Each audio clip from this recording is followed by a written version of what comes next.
Ko ngā kiriata Avatar e toru e whai ake nei, ka whakahuangia ki roto o Aotearoa nei, he haurua piriona tāra te uara ki te ohanga o te motu. He rongo pai tēnei ki te rāngai kiriata o tēnei whenua. I nā koara koe nei te wā ngoikore mō rātou I roto I te toru te kautau, kua pahure ake nei. Ka mutu hei tā te rōpū ngā aho whakaari, mena he hua ka puta ki te rāngai kiriata o Aotearoa, he hua hoki ka puta ki ngā kaimahi Māori o taua rāngai.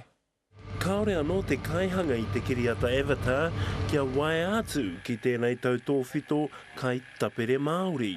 Ka te tatari tūrau te tei. Kia nō tūpū tūrau te tao te o te pauai. Kua roa rairi no I roto I ngā mahi kiriata mahi whakaata tohu tikanga Māori. Hei tāna ina te nui o ngā hua ka puta ki a tātou nā ngā kiriata Avatar nei. Ka whiwhi mahi, ngā kai whakaata, ka whiwhi mahi, ngā kai tuhi.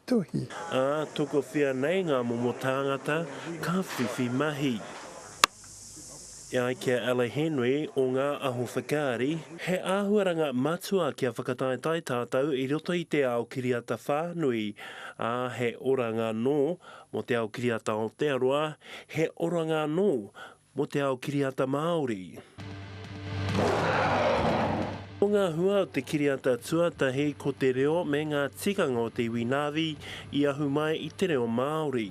Ioi anō me tūpato tonu tātou. Tērā pe e kore whakamōhio tia tātou te Māori. Wha tātou mai kai roto I wera mea. Wera te mea kina pera kāre, pēna kā numia. Ko raru tātou. Mā te wā tonu e tohu. NZ Pikia, Te Karere.